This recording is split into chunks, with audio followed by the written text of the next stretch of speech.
English Malayalam lesson 14 പാഠം 14 birds പക്ഷികൾ.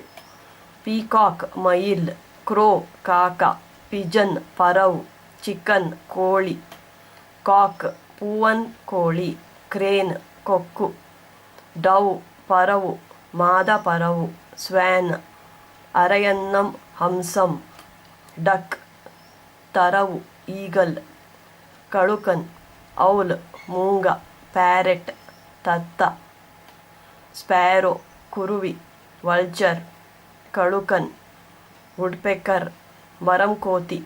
ಕ್ರೋ is black ಕಾಕ ಕರುತ್ತದಾಣ. ಪಿಕಾಕ್ ಈಸ್ ಬ್ಯೂಟಿಫುಲ್ ಮೈಲ್ മനോഹരമാണ്. ಪ್ಯಾರೆಟ್ ಈಸ್ ಟಾಕಿಂಗ್ തത്ത സംസാരിക്കുന്നു. സ്വാൻ ഈസ് സ്വിമ്മിങ് അരയണ്ണം നീന്തുന്നു. ഈഗൽ ഈസ് സിറ്റിംഗ് കഴുകൻ ഇരിക്കുന്നു. ചിക്കൻ ഈസ് നോട്ട് വെൽ കോഴിക്ക് സുഖമില്ല. Owl is on the tree മൂങ്ങ മരത്തിൽ ഇരിക്കുന്നു.